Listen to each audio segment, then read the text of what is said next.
Columbus Free Press, welcome everybody. Columbus Free Press Salon. This is February 10th, 2024.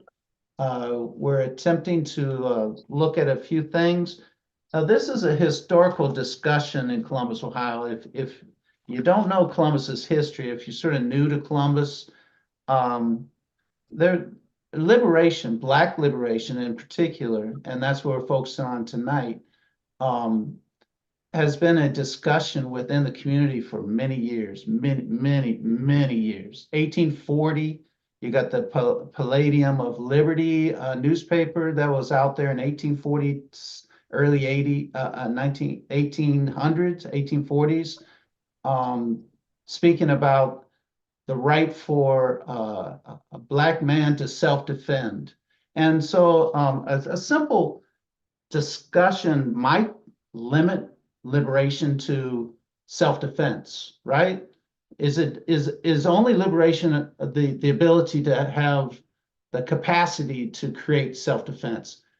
I want to take our discussion a little larger than that, but I think that's a founding discussion where we're going to go. We're welcoming two great local organizations, maybe three if Julialynne's on. But we're sort of focusing on, we are focusing on Black liberation in celebration of Black World Month. Black World Month is this year actually 29 days. How about that? For some reason, every so often we get not the shortest month, but almost the shortest month experience. Columbus Free Press has been involved many years. So Palladium of Liberty, that's 1840s. We talk about Vanguard League, 1940s, 50s, 60s. I hope folks will start bringing some history into this discussion. And then AfroSet, late 60s, 70s, expressions of strong self-defense, and that meaning liberation in so many words. So I want to sort of open with our discussion about that. And I don't know, I haven't really discussed people's time frame or constraints. Jason, Aramis, and other folks, who wants to go first, and how do you want to deal with this discussion? Aramis, being the elder statesman, I would like you to maybe make your case first or last, however you want to do that. And then if you're ready to go, we'll start with your discussion, part of this discussion. And Columbus Free Press, we want folks to write. I mean, we are a media, public media. So writing is so important. We need people to write, but we also have radio. So anyone that's wanting to create radio programming, talk to us. We have 2 different stations in town. So we'll talk more about that. But Aramis, please, welcome 2024. I haven't seen you this year yet, so it's good to see you. Actually, I do see you, but in different liberating conditions that you're doing every so often. So,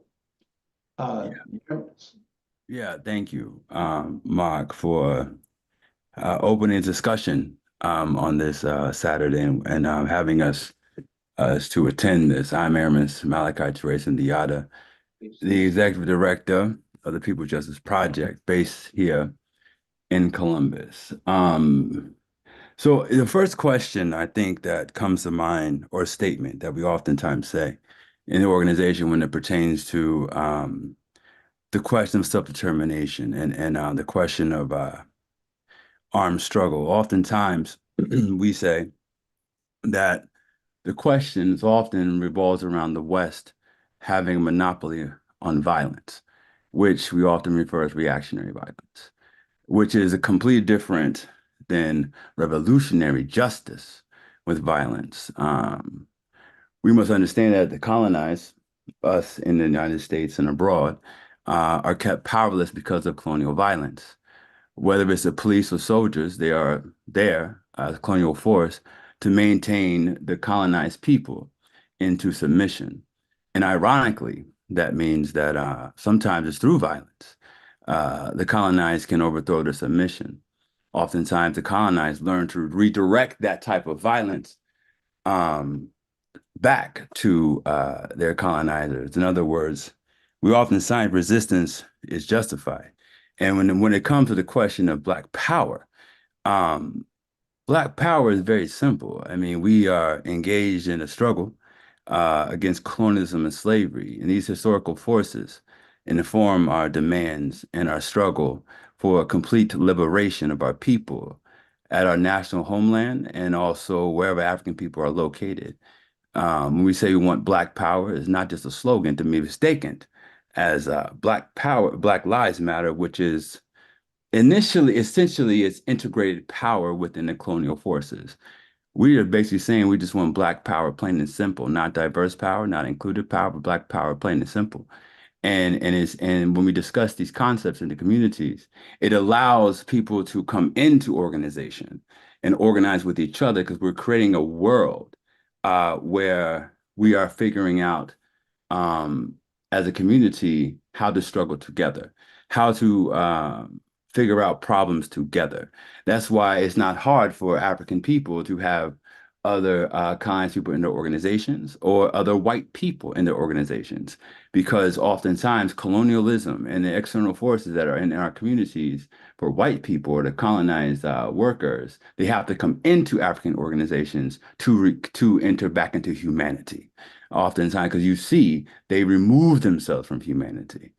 They will make justifications for the murder of our people, for the colonization of our lands. They will make ridiculous claims that this land is theirs. So for oftentimes, for those types of folks, they have to enter into a true struggle with Black people and the peoples who are colonized in the Western Hemisphere and other places. No, I thank you. That's a great, what do you say, shot over the bow of where we're going with this discussion. Uh, uh, please continue that direction, and maybe we can bring Jason in, or Tish, I believe, was also coming in with which is sort of a newer. Aramis has been, he's been there for so many years, and now we have other folks that are, we've continually have other organizing prospects that are happening in town, and it's great. Go ahead, Aramis. Yo, wait, yo, salute to Just. Like, Just is the truth. Just is outside. Like that, I mean, like, yo, like, let me be like for real. Like, there was a time, and some of us on this call were there when we were doing this demonstrations around the murders of African people. And there was this moment where we were at the prosecutor's office doing demonstrations. A couple hundred folks were out there, we're doing the thing, right? The broad daylight, like catching hell from the pigs. And I remember breaking down, like right there on the spot with everybody because I was mad tired. I was really exhausted. And I remember sitting there thinking to myself, we have pushed the people as far as we can right now. We need a rebellion, but knowing because historically, how it operates, you can only push the people so far without a critical mass, without a spark moment where the consciousness is raised so high that they have to deal with the people, and we will create irreconcilable polarization over our conditions in the Western Hemisphere. That happens all the time. And then out of nowhere, I knew that it would be at least 4 to 5 years until it happened, and then out of nowhere, it happened here in the city, and then this group got together called Just. And I was like, yo, you know what I mean? So salute to Justin, the courageous leadership. It is an honor to be in community with the leaders there. And it's an honor to work with them at times and hear the enthusiasm and courage that it takes to basically just say, hell no, not today. And I really appreciate this time to have a shared space with them. Again, I've done it before, but like this is, I just want to shout out just for real. You heard? Yeah. Thank you very much. Jason and Esme, please, I don't know how you want to project and go forward, go do your thing, however. And I hope you both have access, Stephen. So yeah, Aramis, thank you for opening up that true respect for their work. I've been impressed with their work as well. And we'll see, you know, the PLM is also, they're part of some of the Palestine issue that is going on. And yes, we're talking Black liberation, but I tell you, Black-Brown interrelation is so important. So Jason, please go ahead, or Ismay, however you want to go. Yes, and thank you so much for the kind words, Aramis. I love to see the work that PJP is doing in the city. And I admit, my name is Jason Render, everybody, and I'm a community educator with the Justice, Unity, and Social Transformation Group, or JUST, here in Columbus. And I admit, I am newer to Columbus. I moved here about 3 years ago, and I love to see the work that PJP was doing. I actually am from Akron originally, so I was looking at the work PJP was doing in Columbus specifically as a case example as I came to the city. So, shout out to you all as well, Aramis.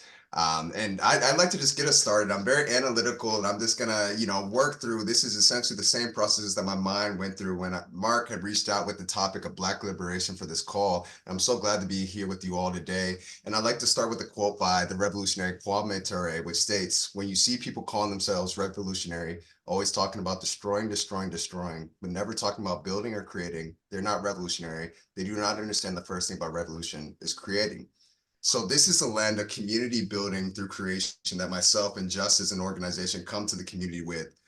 So when we're looking at the struggle for Black liberation, I love how, Aramis, you framed it within, it's like, it's our movement. And we aren't talking about anything else. We're talking about Black liberation within this. So we're coming into the struggle for Black liberation with varied levels of understanding of revolution. And I love, there's a famous George Clinton quote, the musician, turned Funkadelic album title, that says, "Free your mind and your ass will follow."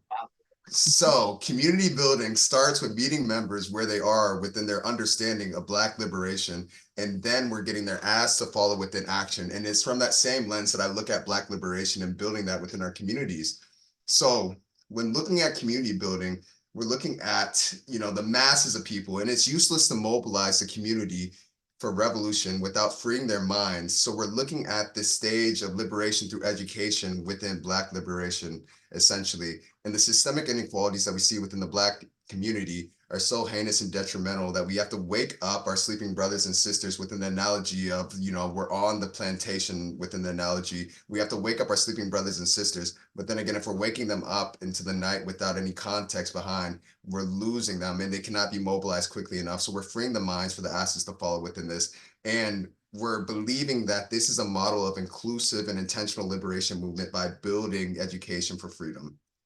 So this framework for building community for Black liberation is not anything that's new. It's been seen, and I like to look at Black liberation from the historical sense of it. And we can easily look at the example from the Panthers of the Rainbow Coalition formed by the Chicago Black Panther Party. And this is the framework for Black liberation that I come to within my thinking and understanding and the work that we do. And the Rainbow Coalition in Chicago, it shook the foundations of Chicago. It was heavily divided at the time across lines of race and ethnicity. And they were able to form alliances across these divides within this Rainbow Coalition. So they founded this upon the common ground area. So they were looking at different things like, wages, socioeconomic issues that individuals are dealing with, the screwed up police within the city that everybody across any race or ethnicity were dealing with. And they were able to build this coalition by education and understanding across mutual lines. So we're looking at groups like working class Southern white folks and the Young Patriots, Latinx groups like the Young Lords organization in direct coordination with the Black Panthers, and liberation comes from coalition and is clearly seen through it that. So we're looking at a lot of different ideological states when we're looking at our varied groups, and I believe liberation is bringing together the masses within the understanding of what it takes for Black people to be revolutionized and not given, but taking freedom within communities. So I believe that this approach to freedom is essentially how we have to work to do community building, and Black liberation comes through this. and we're looking to free the minds for the asses to follow. And that's how we fight liberation, or this is how we strive towards liberation and fight the systemic inequalities, I believe. And that's the lens that I'm coming to the conversation with. And I believe everything that Aramis said within the revolutionary aspect, I love that. And then, you know, essentially within this framework, it's like we're building up that education to be able to mobilize the revolutionaries in that quickest way. And I'll pass it to Tish. Hey, everybody. That Esme is just another name that I go by in organizing spaces. My name is Tish, and I'm here on behalf of Just, and I definitely second Jason and Aramis' positionality on Black liberation and community and building community. We need our bodies for sure. I'm not as prepared just because I was notified of the event a little later than everyone else, so I won't be able to speak for 5 minutes, unfortunately. But yes, sustainability is important, and I believe that building community should start through wellness. That is where I'll be kind of speaking from a little bit more, and emphasizing again that we need our bodies in order to revolutionize, in order to build, in order to continue to mobilize. We have to know how to take care of ourselves as individuals and take care of ourselves as a community before we can take action against our oppressors and the system of oppression. So.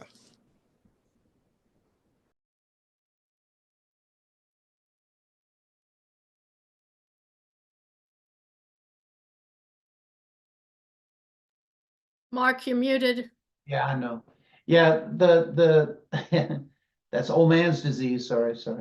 No, the system is very good at wringing people out very, very well. And self-care is very, we've learned through real life that and death that we have to make sure somehow we're taking care of the individual within the community that is moving for liberation. And thank you coming from that health perspective into liberation discussion. Julialynne Walker is also on. And She raised her hand. She just raised her hand. Yeah, so please, if she can speak. Well, I wanted, I've known her for many years, and you guys may know her as well. But her work in the Brownsville area is liberating in a lot of ways, of taking over land and creating food and producing, life. So please, she said, I'm not prepared to do a lot, but she wants to.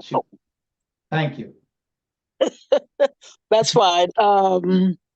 Okay, building on what the other introductory comments have said, I want to actually go back a bit further Please. And say that the urge for revolution based on rebellion against oppressive conditions have existed and been acted upon from the very first time the first African was snatched to bring across the Atlantic. And so every step of the process, there's been resistance. And I think that's very important as a starting point to say that what we see now is part of a historical continuum of several hundreds years old. All right. And that part of our discussion is understanding what has happened at each step of the way, what the response has been, and how we have understood it going forward. And from my personal experience and involvement, I will always reflect, be a part of, bring into discussion the global majority. And I think that, and within that, Africa and the African diaspora. And when we talk about revolution and oppression and systemic attacks to undermine Africans and people of African descent, particularly in the Western Hemisphere, I think it's really very important that we bring Haiti into the discussion. To really understand how the fear that has been generated by the idea of a free Black people, particularly in the Western Hemisphere. You have to understand Haiti. And you have to understand that what Toussaint Louverture and everyone else did then still has ramifications today. Haiti paid reparations, and I'll come to that, back to reparations, until quite recently, and in some form is still paying reparations. So we understand what is happening and why the distinction that is, I think, is a very, very good case study for understanding systemic oppression. I brought up the issue of reparations, and I know there's a lot of discussion when we talk about the systemic undermining of Africa and people of African descent around the world.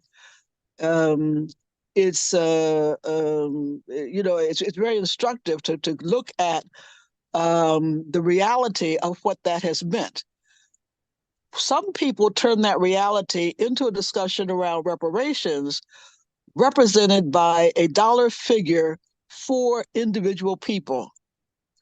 While I understand that that can contribute to some personal satisfaction, as well as perhaps even some personal growth, I personally don't believe in reparations per se in that model. What I would urge us to consider and to address, if we are serious about the systemic nature of the oppression of people of African descent, particularly in the United States, then I would urge a discussion of reparative justice. And that looks at the kinds of initiatives that help to make people whole as a community. And it's an understanding that while it is true that people of African descent have been damaged, it's also a recognition that people of European descent have been damaged. And that if we are to be whole as a society, then some attention has to be paid to saying, all right, how have people of European descent been damaged by their role as oppressors? What has that meant? And what do we need to do to understand and then change that, repair that? So reparative justice for me really looks at a much broader conceptualization of how everybody has played a role, everybody has been affected, and everyone's needs have to be addressed, beginning with self-care, but extending much further beyond that. So it is an issue for me of the global majority. It is a question of reparative justice, and it's an understanding that this is a historic fight and that ebbs and flows. It's cyclical, and that what we're going through is a different cycle, but we need to learn from all of them. So stop there. Thank you. Don't leave us. Keep talking. But I want any of the other folks that are in speaker position right now to sort of comment on the historical nature that we just were thrown into. And I yes. I just want to comment on that. That is spot on. Like in our organization, every time we make it crystal clear that the struggle for African people did not have had anything to do with what happened in the Western Hemisphere. It is when it began, when the first African was kidnapped from the continent of Africa and transformed to the first commodities of capital that produced capitalist first workers and social systems that we could define as capitalism. We recognize that the Europeans attacked and enslavement of African people, taking the continent's resources with force, both material and human, to build their own economies, which were in a state of feudalism. Africans were robbed the right to produce and recruit life for themselves, instead to produce life for their colonizers. Thus, capitalism and colonialism divided Africans through their arbitrary borders, commonly known as countries and nations today. However, capitalism and colonialism remains to be in crisis. That is what we are bearing witness currently. And when we talk about Haiti, the first revolution, and if we would argue as African people, the first workers' revolution that happened on the planet, happened with African people engaged in struggle against their colonizers. That is the history of African people. I'm so happy that was brought forth in this discussion, because oftentimes in our work, we get stuck into this narrative that we are trying to get civil rights, or we're trying to have the have some type of boogeyman called the white man be nice to us. We're not discussing that at all. We want power. You know what I mean? We want to be able to feed and clothe and house ourselves. In other words, we want to have you off of our necks so we can breathe. So when we go down the street, we have to worry about the state to shoot us down the street, or the state to remove us from our communities and put us in the so-called concentration camps they call prisons. That is what we're saying. We want to be able to walk around here free, to even to the point where you can produce and reproduce material life. That is the whole foundation of our struggle, the contradiction between the other people and the environment to win a living off of the environment. So when we discuss African struggle, it is always a foundation of, like my brother said over there, Jason, not destroying anything.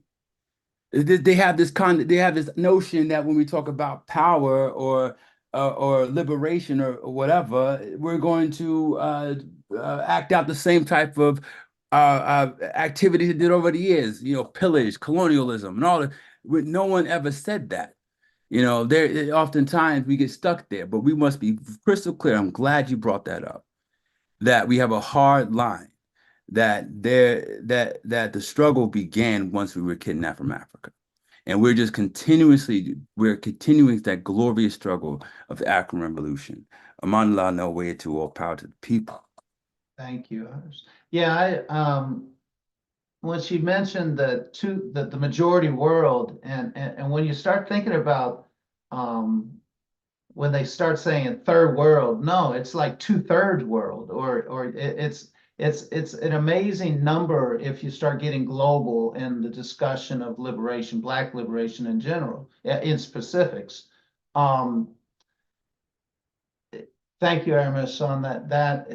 Jason or Ismay, do you have any points? Or I don't see any questions coming up yet.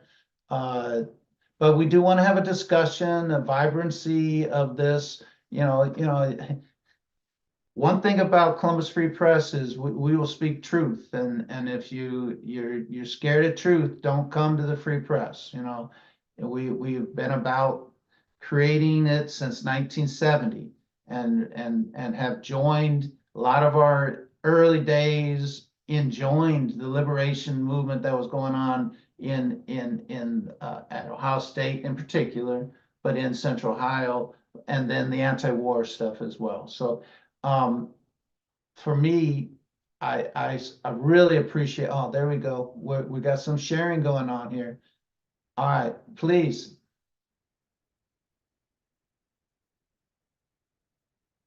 Is that someone wanting to speak on that sharing, or I don't know? But thank you.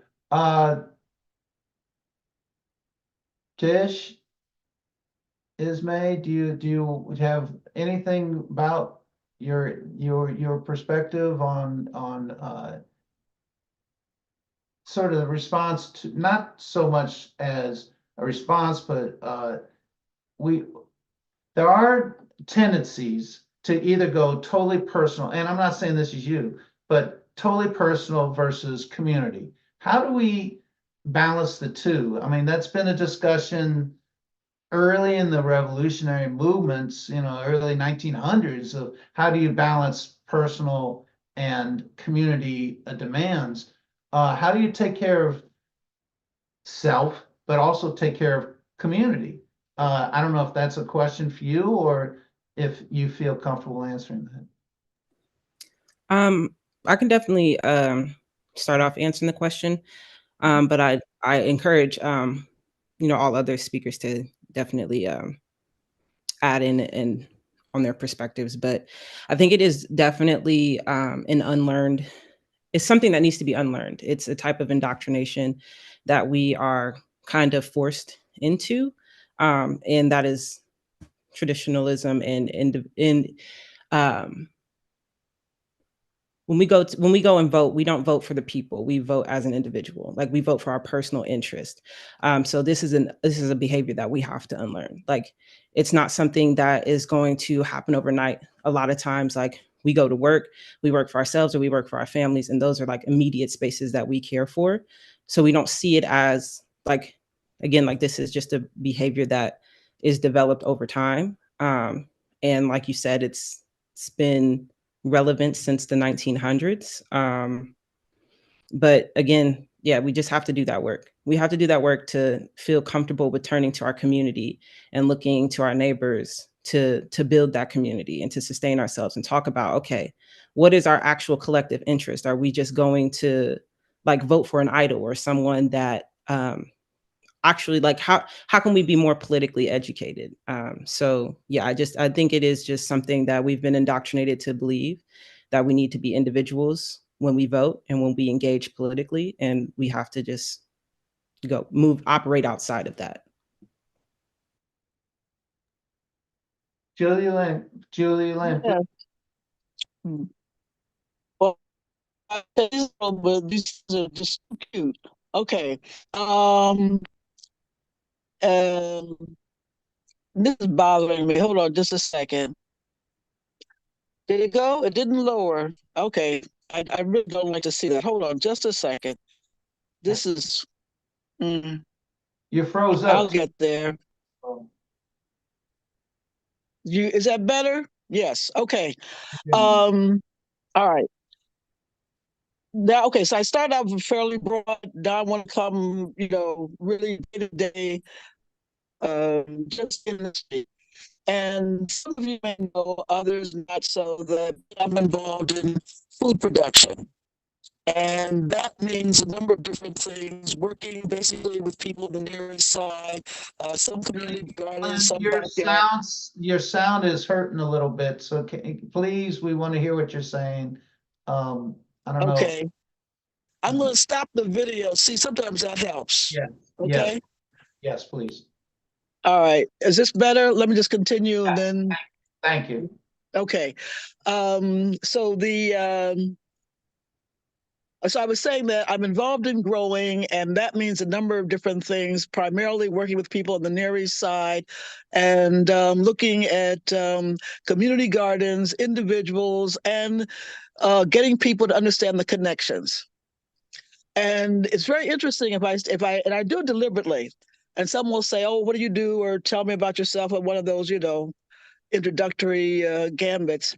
And if I say, I'm a community gardener, the response is, "Oh, isn't that nice?" It's like they're petting a dog. You know that tone of voice? "Oh, that's so sweet," you know? But if I say I'm a food sovereignty activist, then it's like, "Oh, well, what is that? Well, what do you mean? Food, what? What?" Okay. And I share that with you to say that there is still a lot of social trauma, particularly within the African American community, around food production. And so when I'm working on the land, and people will come by, particularly young men, and they will say, "Well, why are you doing that? Why are you getting your hands dirty? Why are you working in the, you look like you could get a different kind of job. Can't you work in an office someplace?" Or will actually say, "Oh, I can't do that because that's too much like being a slave." Now we're talking about young men who at best may have been born in the late 90s, but really may have been born in this century. And yet they are referencing an experience that not only they didn't experience directly, or their parents or their grandparents, but they have a memory of it as of being so demeaning that it's not something that they see themselves actually being involved in. And so there has to be a lot of discussion as to why it's important to be able to provide food for yourself and your family on a regular basis. But certainly, after the COVID experience, it was, quite vividly demonstrated for all of us the necessity of having access to food. But that's on the bottom line. Then we have a farmer's market at 17th and Mount Vernon. And some of you may know that right across the street is a low-income housing development. And we've had a lot of struggle getting people to cross the street to come to the market. Even though they can use the EBT, even though we have food for $1 or $2 a pound, people have told us, oh, I didn't think the market was for me. Mm. And what do you mean? It's good food, it's fresh food, it's organic food. How can the market not be for you? But the perception of farmers markets being for middle class people is fairly well, or that concept. And then when we say, but when you go down to 20th and Mount Vernon to Stewart's, and you buy a $4 bottle of pop, that's the same as you would pay at Trader Joe's. Why would you pay that much for something that is no good for you?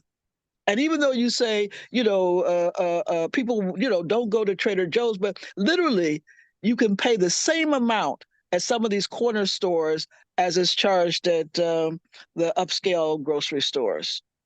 But because people have been and still are redlined with access to food, they are limited to what they can buy, and therefore the people who sell continue to exploit them as part of a continuing system.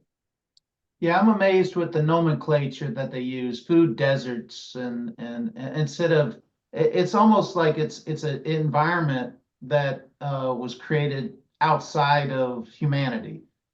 Humanity created these things. I mean, white folks created redlining, the insurance companies until like what, even now Yes. are maintaining those things. So yeah, Correct, and that is true. And so I push back against food deserts, and I actually push back against food apartheid as well, because that is really a very specific experience to a specific group of people, and our experience is redline. So I really encourage us again to understand and to use the term redline food, because that is what has happened. That is a continuation. The redlining that was a deliberate policy after World War II continues to have an impact today. And we ought to, again, we should understand that as being our experience. So there's some there. Okay. So part of the, just to sort of wrap this up, is that so for us, I think it's important to understand that people should have access. It should be affordable. It should be nutritious, and they should be involved in the process. And that the question of access goes from the question of access to land, to food production, to distribution, or even added value. So it's not just harvest and sell, but harvest and then manufacturing and then distribution. And the distribution is not only to outlets, but then control of the outlets themselves. So I'll stop there and see if there are any questions or comments. Or I just would also continue. add that the herbing, the seasoning that is so important too. I mean, we always talk about throwing in the pepper into the rice and whatever. There's so many different kind of languaging about seasoning and how we create community, how we create liberation, how we it's you and I come from Presbyterian experience, so we speak about the common table. The common table is so important. Jesus did not go into any street, into any city without eating. Period. So, and his definition of how to liberate message was around the table. So I agree, and I totally support, and hopefully we can work more in a congregation on that. Thank you, Tish. Again, thank you for your work. It is about 20 minutes till 8. I don't want us to overcommit anybody's time to this, but I don't want to cut it off either. So we normally try to keep formal discussion on the subject in the salon, and this is the Columbus Free Press of February 10th, 2024. We are live, Facebook, and live with discussion on how are we building community for Black liberation. And Winnie has her hand up, so please, Winnie, one of our board members. I was going to give the board a little bit of time to maybe join in this conversation, but not to overtake the conversation. Yeah. Okay, so Julia, I really appreciate your comments, and I'd like to get together and talk with you because my husband Gary and I have knocked ourselves out working at the Church for All People Tsunami Garden, Community Garden. And it's been like about 4 years, and they try to engage people who come to the food pantry to grow food, but there's so many problems. It's like not right in the neighborhood of the food pantry. It's further down south. They're not educators, so they don't make it easy and break it down. They gave them too big of plots, and they don't make it social. They don't have the people all come together at certain times so that it's a social event. And so like single elderly Black women are not going to want to just go garden by themselves, and so many problems. And every year 20 people sign up, and then I'll be the last gardener standing, and I'll be trying desperately to keep everything weeded and watered, and then they don't even come back and water get their produce when it produces. So I'd really like to get together with you and work on this community garden. Yeah, community gardening is hard, and Okay. building community is hard. There you And I go. put my email in the chat, so anyone who'd like to get in touch with me, feel free. Okay. Fantastic. I love what you're doing up there in Bronzeville with the community gardens. She has, I don't know, about 6 different little locations with OSU is working with people, and they have very small little manageable plots. It's a really great project. So I think she's having a lot of success, actually. Yeah, Columbus, and Julia, please and join in. But Columbus has not really restricted community gardening yet, although they're moving into Four Seasons a little bit with creating housing issues. So we are sort of experimenting with gardening, community building, housing, and the larger question. So I see. Okay, well, actually, back in, but Julialynne, yeah, please. Mark, there's actually a moratorium on giving community making land available for community gardens, and there's a very strong contradiction between making land available for affordable housing and keeping green space. And I don't think that is a us versus them battle. It's the same battle, same struggle, same fight kind of discussion. And it really is about should control land for affordable housing, and we should control land for using as a green space. But right now, the no community, they're not giving land for community gardens. Any community garden that they are taking the land back or minimizing access to the land, and more land is being made available for developers rather than for community gardens. So it's a continuing discussion. You are seeing that as well, because in my experience, I've seen that going on. So yeah, so Winnie, please, and then anybody else that Jason, Aramis.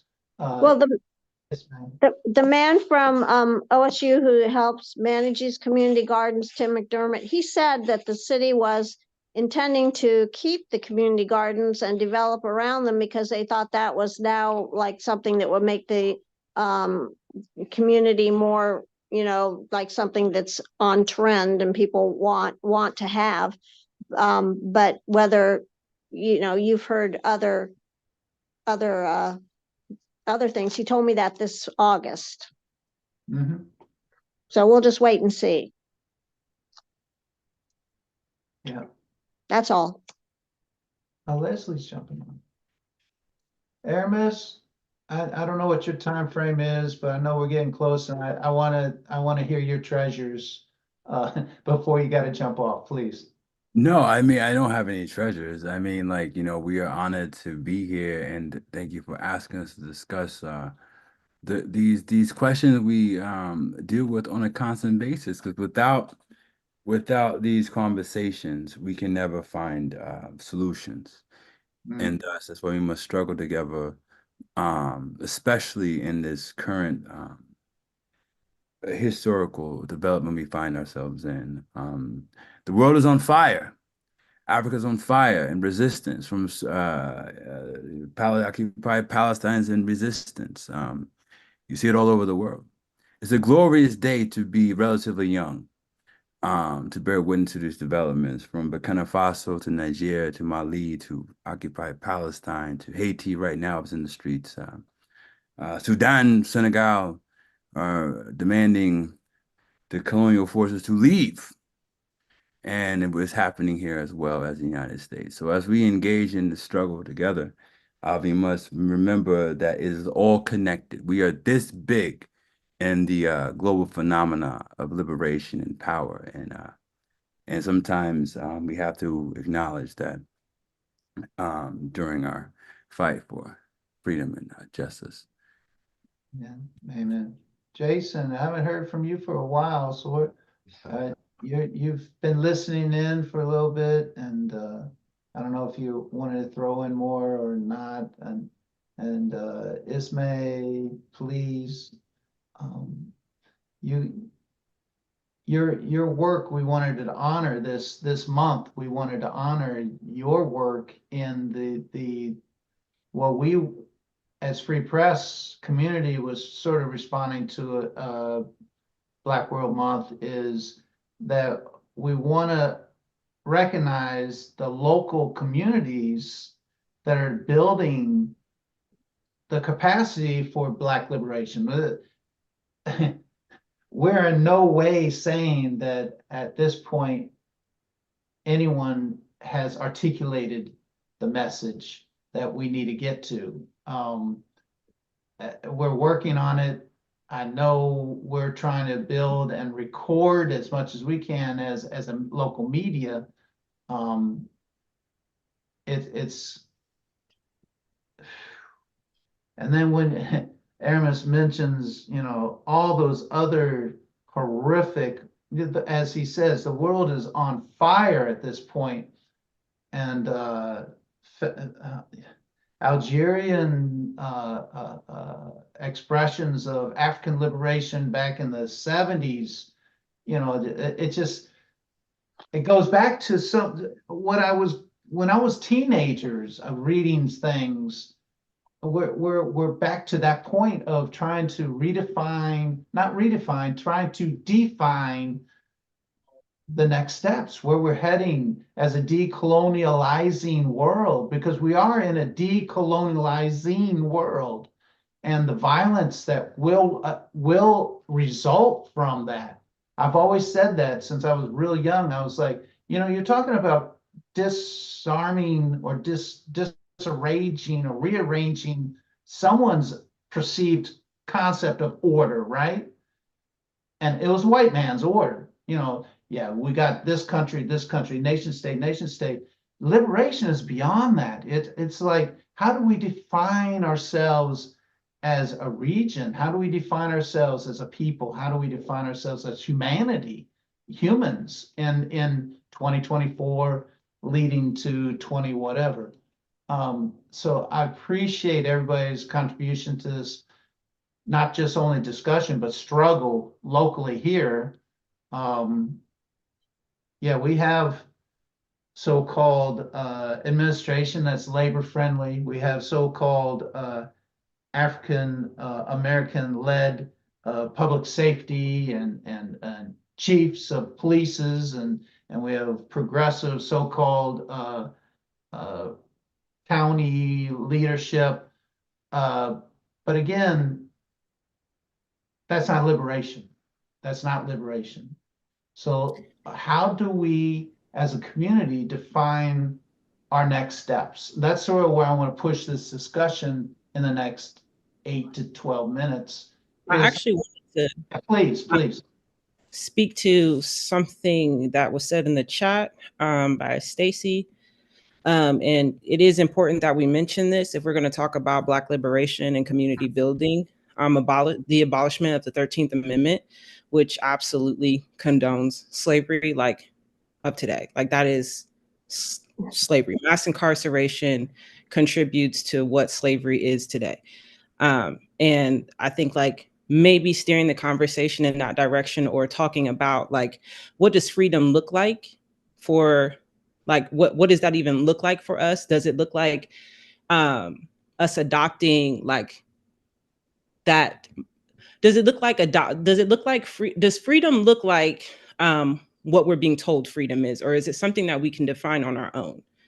And starting with talking about how the 13th Amendment is something that needs to be abolished, I think we can kind of segue the conversation to that. So yeah, that was a really important point that you brought up, Stacy. Thank you so much. Thank you. Yes, Stacy and Esme, thank you so much. Tim, one of our board members has a hand up. Tish, please stay with that concept for a little bit longer. I want to explore that a little bit longer. Yeah, Tim, please. Yeah, am I heard? Can I be heard? Yes. Yep. Okay, great. I'd like to say that it seems like in the discussion of our guests, which were great, it's good to hear this message come out again, which I'm hearing a lot from our radio stations of the program that we have in the radio stations by different podcasts or shows that are put on weekly through Pacifica. In case everybody doesn't know, is that we have the opportunity to be able to write in the Columbus Free Press and the Free Press, and also we have 3 radio stations, or 2 radio stations, three frequencies where the community can participate in, by having a show, or not even a show, just as segments, and that can fill for the radio station, and everybody's invited to please participate in that, because we do need your help on top of wanting your help. And the education part of it is that we just really need to get the message out there, and just keep the message out there. There's 1,600 radio stations that are basically right wing, and that doesn't include all the religious stations, which have really gone right wing across the whole country. And it's really somebody jumping into their truck to go buy some feed or something at the local store down the street, and they just listen to the radio station for 15 minutes. We have a small little segment, a small audience here that we can reach through our radio station, and that's what we want to do. We want to give out the truth, which can't be heard, or is rarely heard on the airwaves. And you all are invited to participate in the radio station, but especially if you want to write something, which I'm positive you're all writers, put it in the Free Press. We'd love to have your stuff published. We'd like to entertain you starting some type of radio show, or just participating in some way, like I said, segments. Something that would be 2 minutes that we could always put into the terrestrial air. So you're all invited. So. Yeah, Tim, and those resources are so valuable, and I hope people would take you up on that. Heather, you have your hand up. Thank you, Tim. Yeah, that's so important that you understand. The Columbus Institute of Contemporary Journalism is our overarching mother. It has other aspects beyond it: WGRN, WCRS, Free Press, website, podcasts, all those aspects that are out there. Please use them for progressive and liberation messaging. Heather Johnson, please join in, please. Thank you so much. I really appreciate it. I want to thank everybody who was here, especially as one of the co-founders of Just. I want to thank Jason. I want to thank Esme. I want to thank Stacy. And I'm so happy to see my sister in love from Brownville Growers Market. And I would be remiss if I didn't mention Aramis. So I just wanted to make sure that I acknowledge y'all right now. And and I apologize, I'm going to try to make this as short as possible. But right now, there is a current Black farmers, there's a current Black farmers conference going on in Philly from the 8th to the 10th. And they are talking about everything that Sis just talked about with the food, varying from redlining processes to apartheids and things of that nature.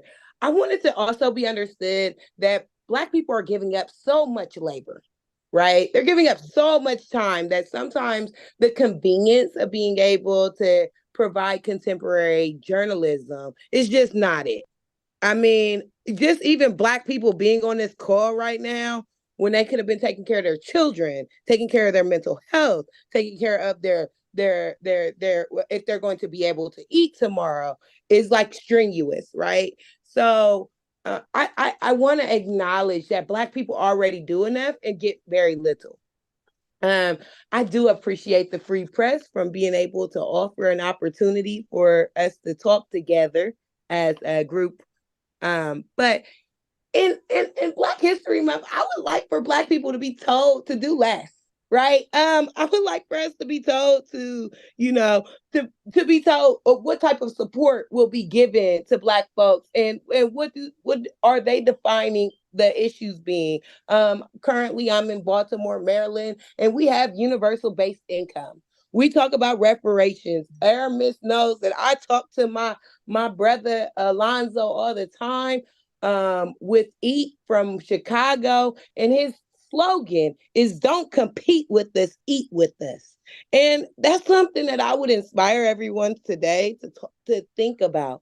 What is something where you don't have to be in competition with this oppression Olympics, that you can actually be in a situation where we can talk about how can we be supportive to one another? How can we start talking about building these 5 pillars of reparations? It doesn't always just have to be money if you ain't getting an apology with it.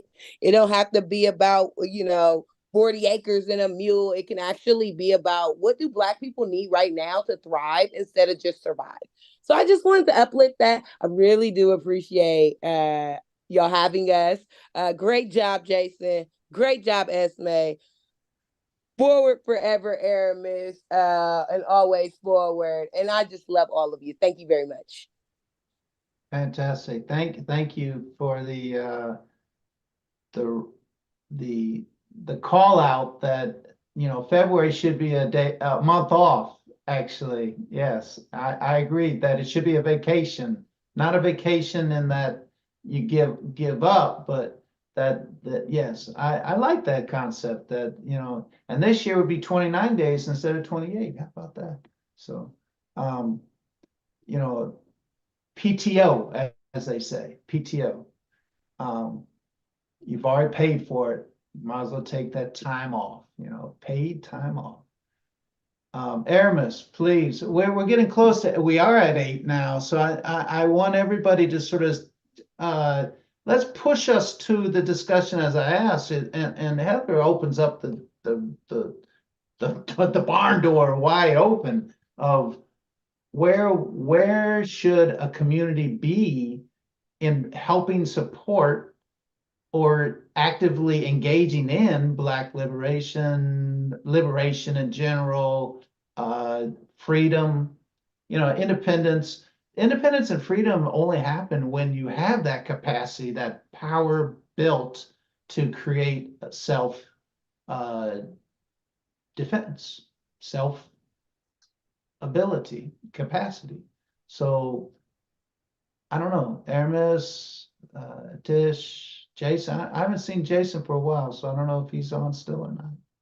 Yeah, I'll hop on in here, Mark. Thank you. Yeah, I think when we talk about community, very similar to the point that Tish brought up today, it starts with ourselves. And when we talk community, we're talking about our individual things. As I spoke to earlier, we come to this work with varying levels of education and understanding of what Black liberation means. So, because we come to it varying levels of understanding, if you're trying to run a half marathon, you want to run in the Arnold Strongman or whatever you got going here in Columbus, you know, do a 5K, whatever. It's like, of course, you're going to start training on your own. You aren't looking to other people in the community to come to you and say, hey, man, I'm about to, you're looking to your community members to build you on up for that. You have to go ahead and do the work yourself. So to me, community building is starting at home. You have to start that education. You would not step into a space like Black liberation unprepared, and the cause and the fight is too large to step in unprepared. So it's doing that work at home, and it's starting within your community. Community on a larger scale means Columbus within this setting, but community to each of us individually means our neighbors, our family, our friends, those that are impacted by our words.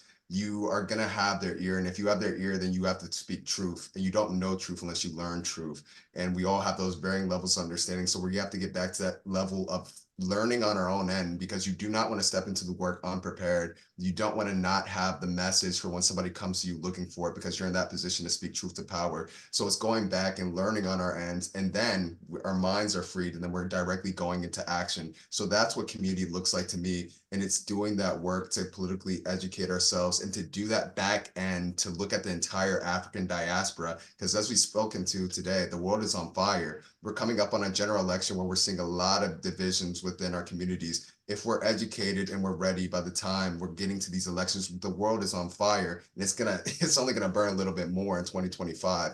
And if we're directly preparing like you would for a half marathon, whatever it is, you're training yourself, you're going to be ready for that race day. And I view community in the same way. You can't be contributing within the community if you do not learn and you do not understand. So we do that understanding, and understanding with that action is moot. So we have to drive to action. And yes, I will cap off on that note. No, thank you very much. Thank you very much. Yeah, the responsibility of individual does play out, but I hear what Heather was saying as well, is that it's sort of like, whose responsibility is it? When you're talking about recognizing a liberation movement, building that capacity, I don't know. I don't want to. Okay. I don't want Mark, to. Yes, yeah, please. perhaps I could say something. And I think that one, we have an individual responsibility to understand the history of our own particular part of the movement. I mean, very deliberate in that. So, as well as a general understanding of our historical experiences overall. And then, based on that individual understanding, I know that in the 60s and 70s, we were purists. If you didn't adhere to the line, if you couldn't repeat word for word, the 10 pages that were absolutely mandatory, then you simply didn't deserve respect. And we've outgrown that. And so the discussion now is, how does leadership across the various movements come together and support each other?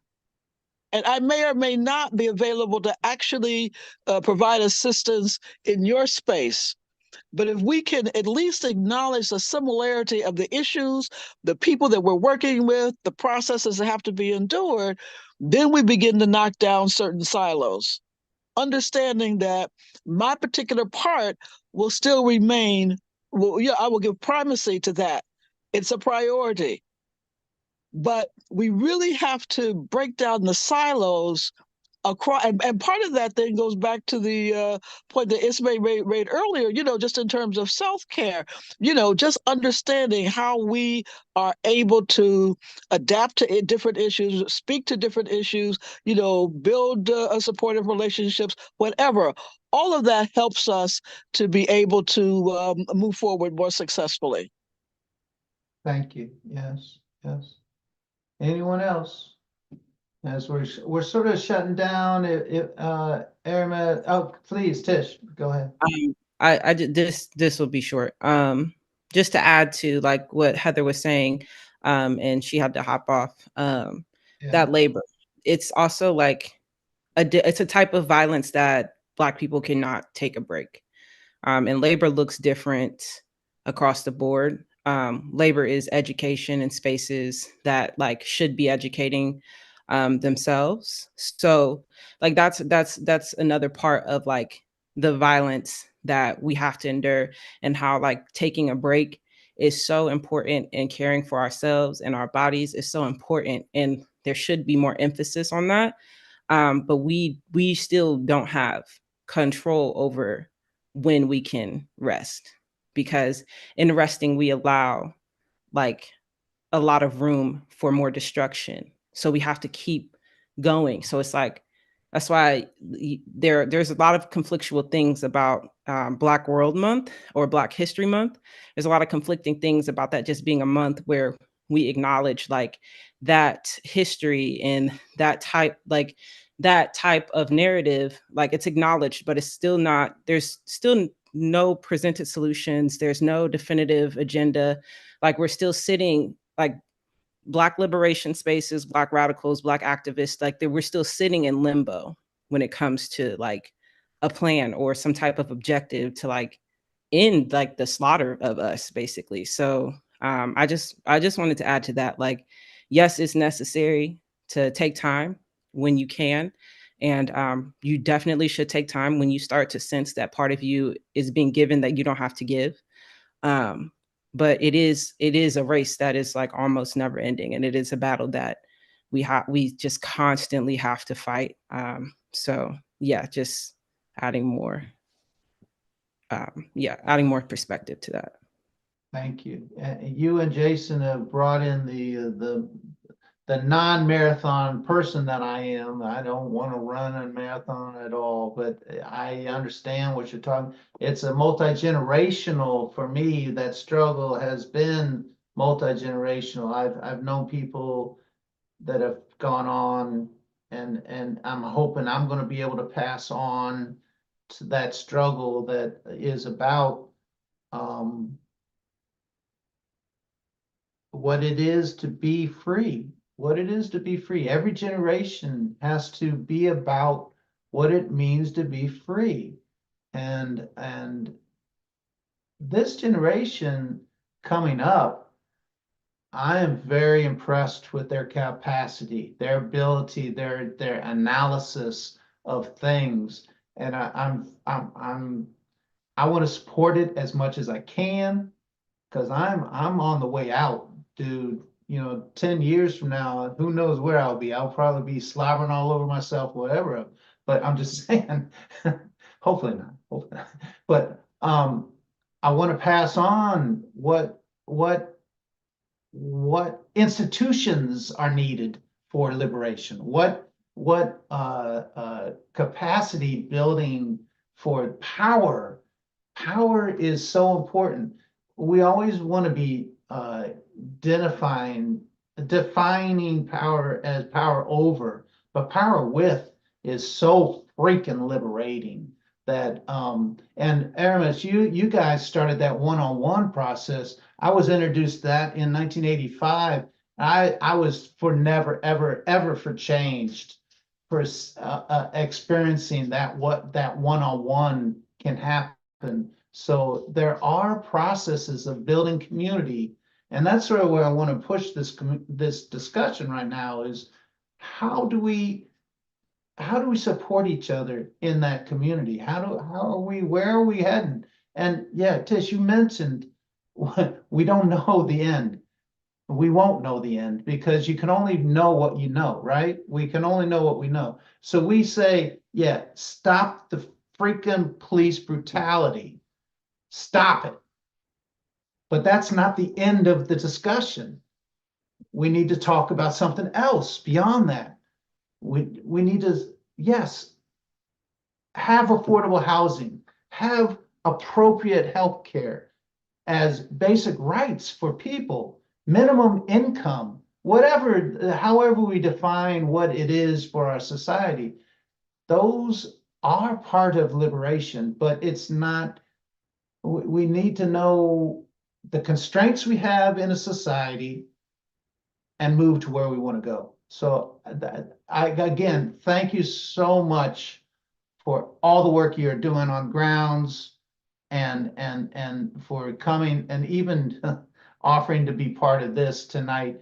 We thought, Columbus Free Press Salon, February 10th, 2024, we wanted to focus on the Black World Month, and you guys have come beautifully to the call, and I apologize, but also welcome your voices.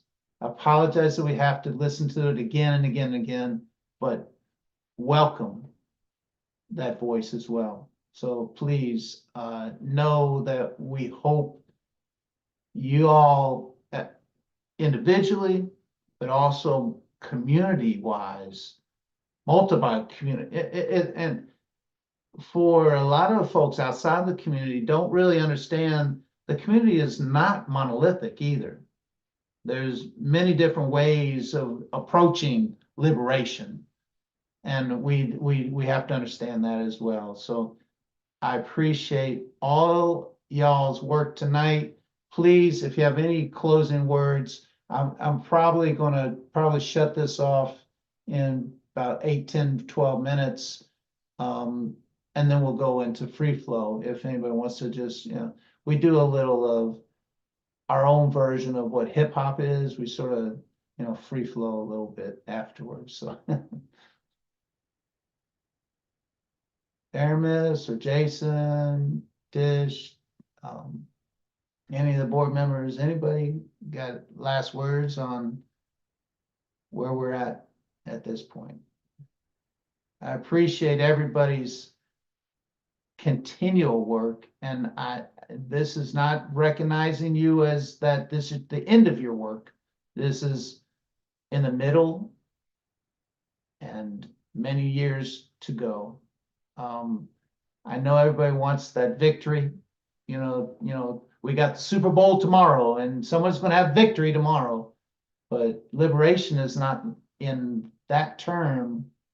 We thought in 1917 when the Bolsheviks hit, there was liberation. When we hit in Nicaragua in 1979, there was liberation.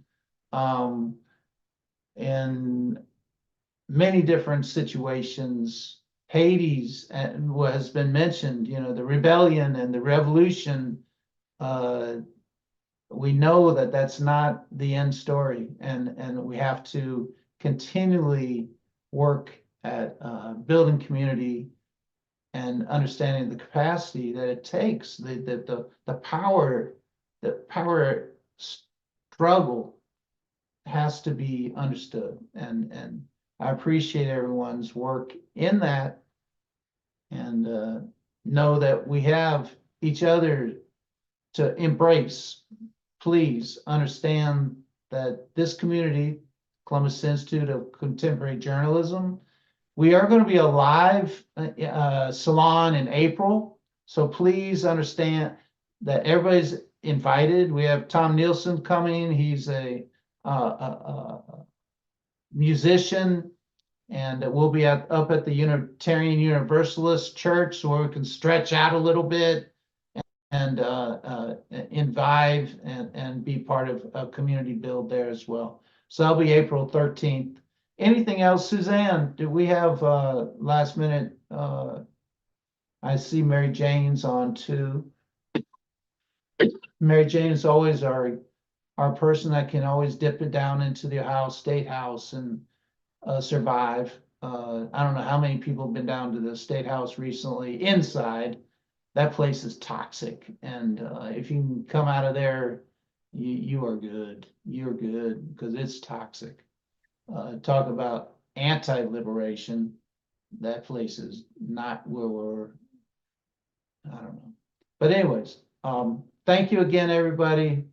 Don't want to end on that. Anybody want to give we want to sing anything?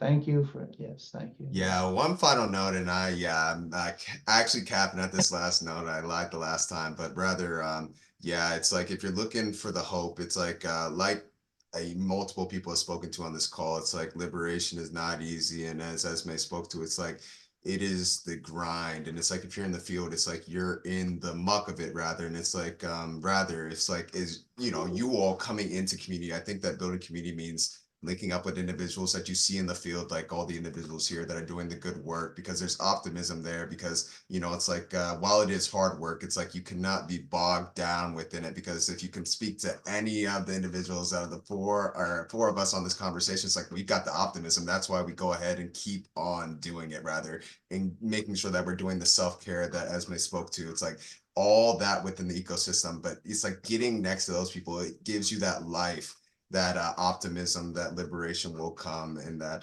freedom will be here. So I would just say, make sure that you stay tapped on in, because it's like, if you're looking for something, the silver lining within it's like, get in touch with these people that believe the mission, and it's like you will be energized through that. So last note, but it's great meeting with you all here today, and I'm glad that you all participate in this conversation, because it's so important.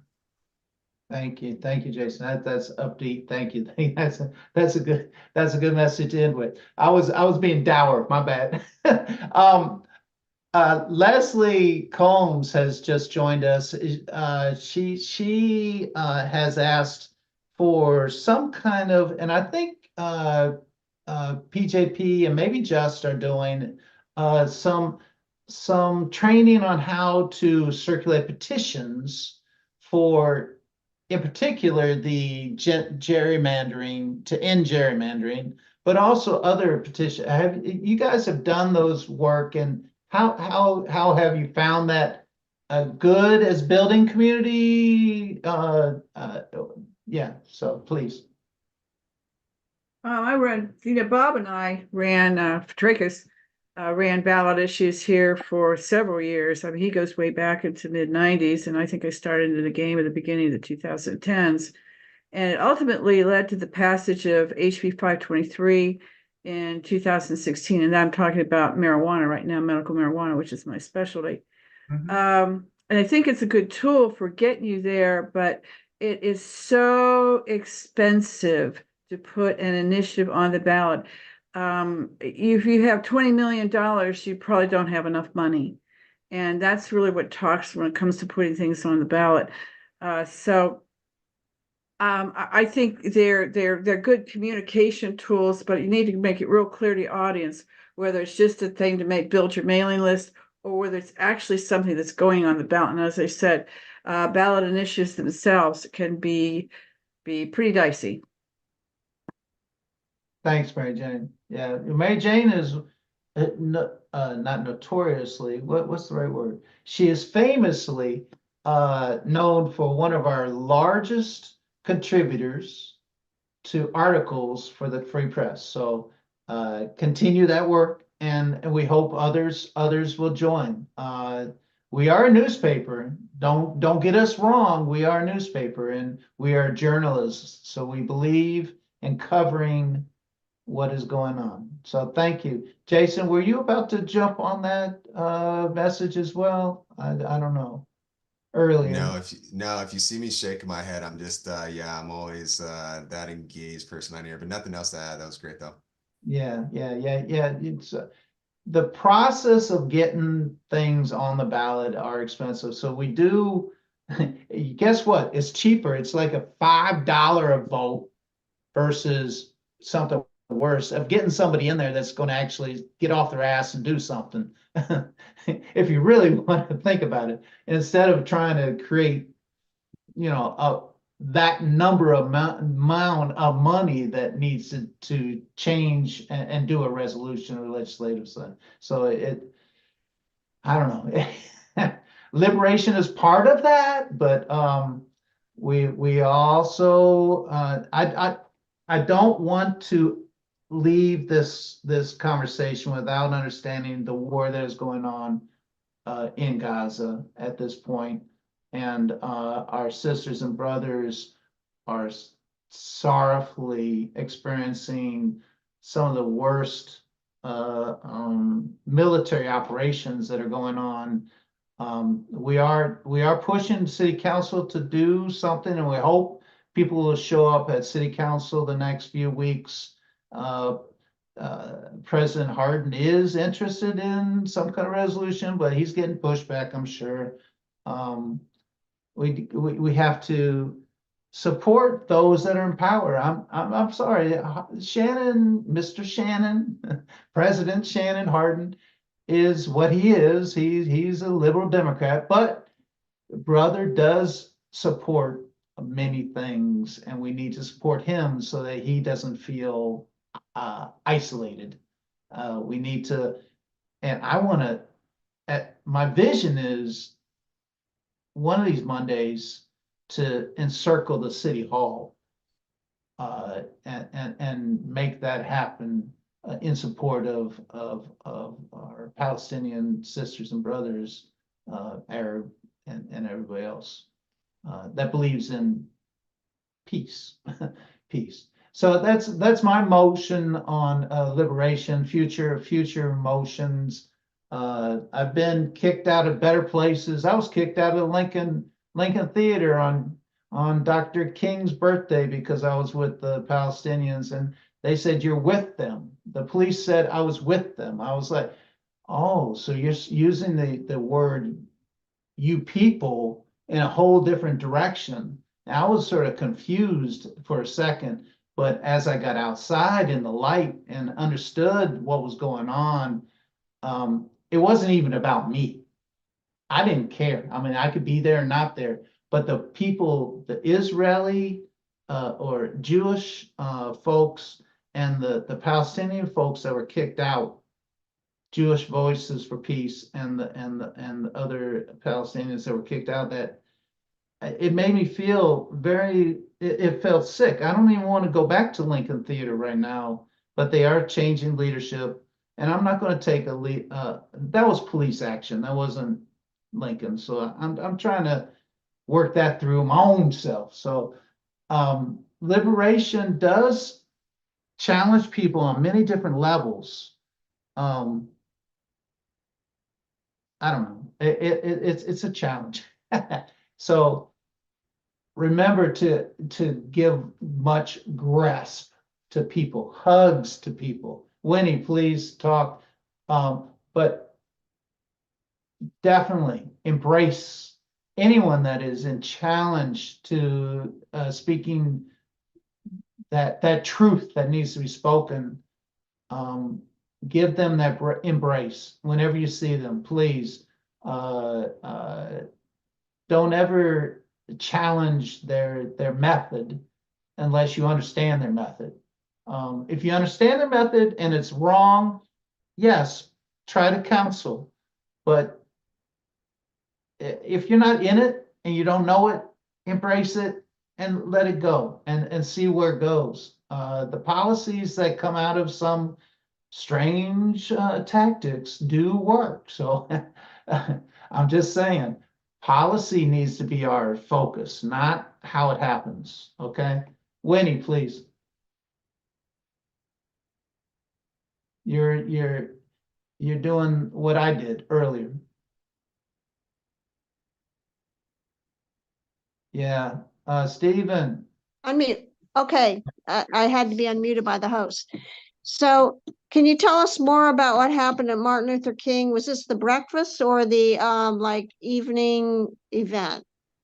Well, Justin can talk about the morning and someone else can talk. I was there at the evening, but I mean, And Jason, what were the people shouting out during the event? Is that why they were asked to leave? Jason, do you want to speak about the morning?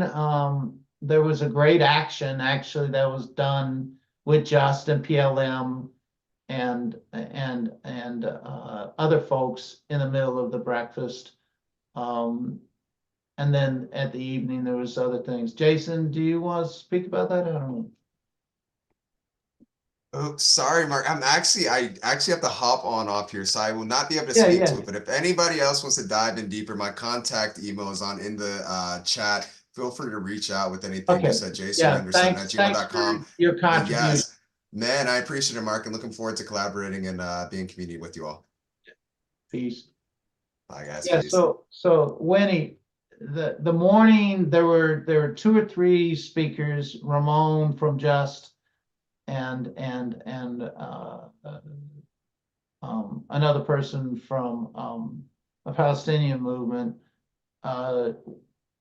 interjected as they were speaking, Brown in particular, not Brown. Who was it? It was somebody at that moment. They were saying how they needed to make some kind of statement on the ceasefire.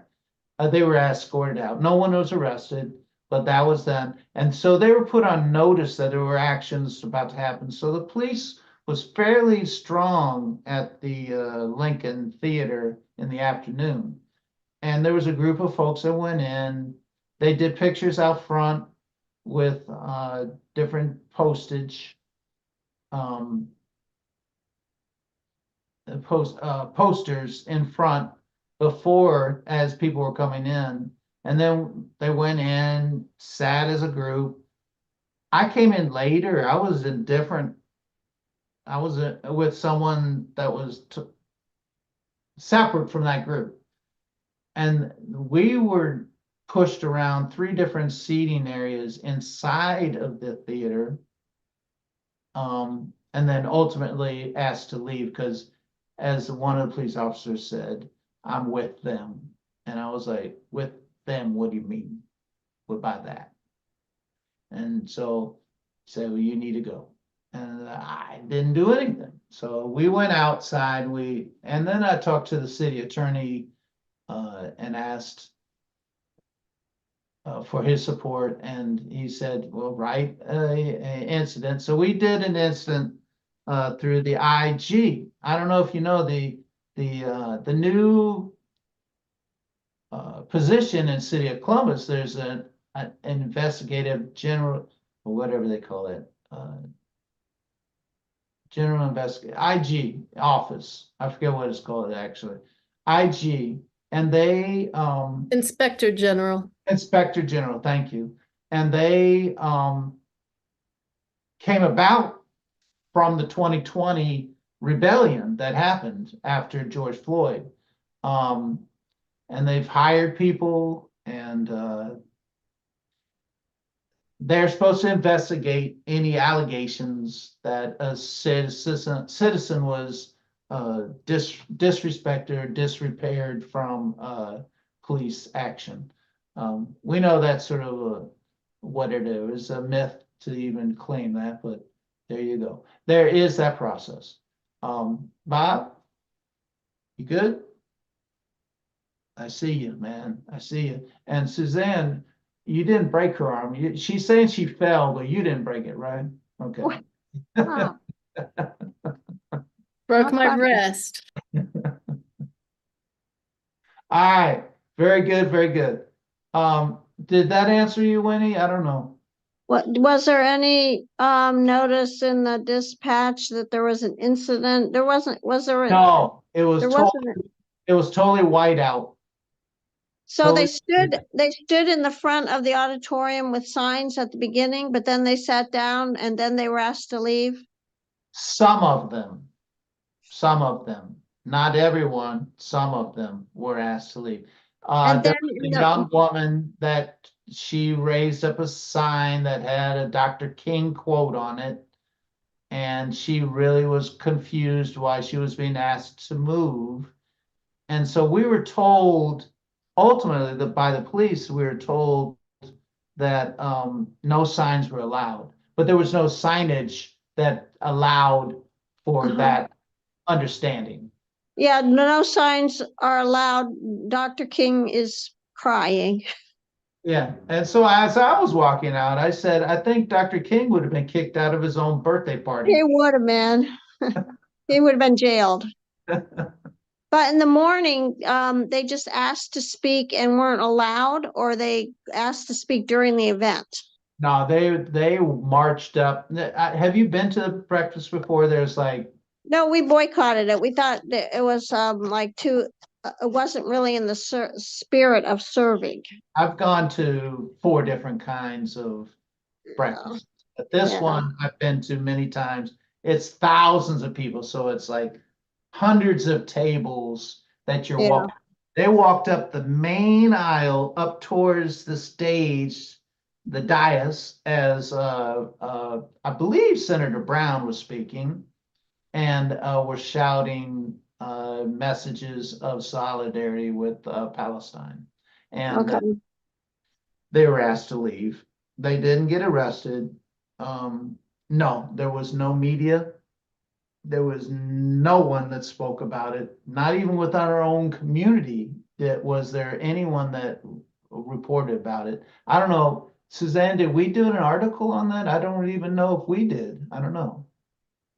It got posted to our Facebook page. Okay, thank you. And that's what we're about. That's the beauty of free press, Columbus Free Press. That is the beauty of it, is that when things happen, no one else is covering, we're going to cover it. We're going to cover it, especially if it's left of stupidity. Yeah.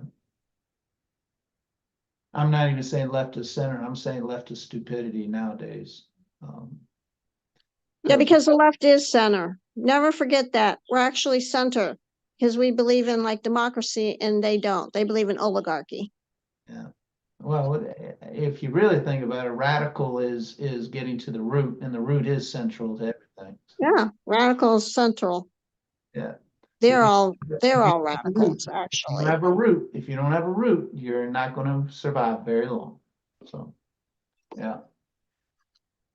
I appreciate everybody's attention tonight. Columbus Free Press, look for us.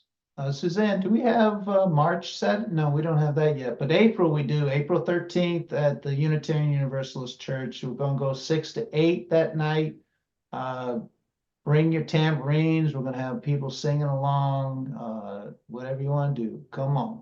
Yeah, March will be by Zoom, May will be by Zoom, but April is Yeah. in person. And then June, July, August, we're still exploring what that might be. So Those could be outdoors if we can find some places. So yeah, I think we should take over a state house or something. I don't know. Something. We'll do something. I appreciate everybody. And again, Stephen Caruso, you are the tech guru for so many different beautiful operations that are going on. We got Harvey Wasserman's election protection stuff that's going on every Monday. You're doing us. We've got Keith Ellison on Monday on a Zoom at 5 o'clock Eastern time. Minnesota Go to guy. grassroots.org. Upcoming Minnesota, right? Zoom. Minnesota. Yeah, AG in Minnesota, first Muslim AG, I think, right, Bob? Is that correct? He was Bob's student in Michigan. Yeah, That's where he went wrong. No. now he was a hardcore black nationalist. So you taught him better. I hooked him up with DSA. I don't know if that's good or not. Very good. But yeah, he's AG. Have you talked to him since he became AG or no? Just briefly. Yeah. You should say, hey. No. We also. Well, he was. Remember, he swore in on the Quran. That's what he was most famous for when he was in Congress. True. Thank you. Yes, that is good memory. That's good memory. Yep. Stephen, what were you saying? We also have Jerry Ashton. I don't know if you've heard, in Connecticut, the state is going to buy people's medical debt. Generally they just sell their debt on the market and it becomes a capitalist free-for-all. But the state, like Jerry Ashton, was, they're going to pay for it. They're going to pay people's medical bills. Jerry Ashton is a charity, or his group is. I can't remember the exact name of the group, but they're getting donations and then using that to pay people's medical debt off throughout the country, veterans, the whole thing. So that'll also be featured on Monday after 5 p.m. Yeah. Thank you. We do have 5 p.m. at City Hall. If anybody can go down to City Hall, we're getting so close to the city council to issue some kind of statement as at least stop the killing. They may not be able to muster the word of ceasefire, but at least stop the killing is gaining support. We'll see, especially with the threat of attack on Rafah, which is going to happen this weekend. And just know that there's major destruction and sorrowfulness that's going to be happening. Well, thanks, you guys. Bob and I are gonna hop off now. It's after 8:30. Thanks, Mark and Steve, for everything. I think the speakers have already gone, but did they all agree to be recorded?